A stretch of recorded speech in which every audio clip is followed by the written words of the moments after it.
खुलुमबाय। गोजोन फुंबिलिनि गासैबो बड'लेण्ड बुब्लिनि अनसायगिरिफोरखौ बरायग्रोबाय। दिनै 8 जानुवारि बृहस्पतिबारनि फान्जामुथिखौ फरायथिनो लादों आं उदांस्रि मुसाहारिया। फान्जामुथिनि गिबियाव दं मेष राशि। नोंथांनि फिसाया गाज्रि लामाजों आगान सुरगोन, फरायनायाव गाज्रि जागोन। बृष राशि।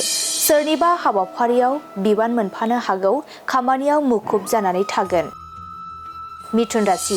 खामानिफोरखौ जाफुंहोनायाव साहसनि गोनांथि जानो हागौ, गोसो गोरा लाना हाबा मावनांगोन।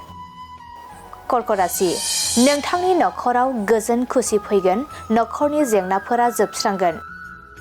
सिंह राशि। नोंथाङा गोथार खामानिखौ मावफुंना लानो हागोन, गोसोखौ गोजोन मोनगोन।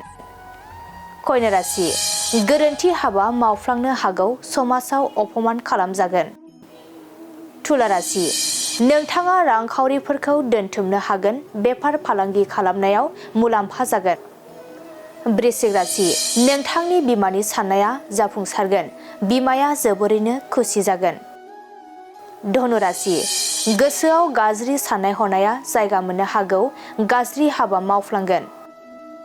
मकर राशि।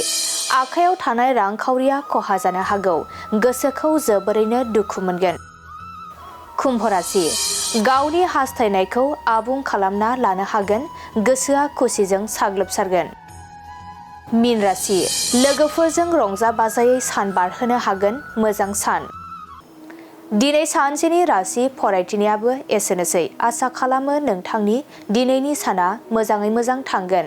बेखौ बड'लेण्ड बुब्लि नखरनिफ्राय मिजिंथिबाय। गोजोन्थों।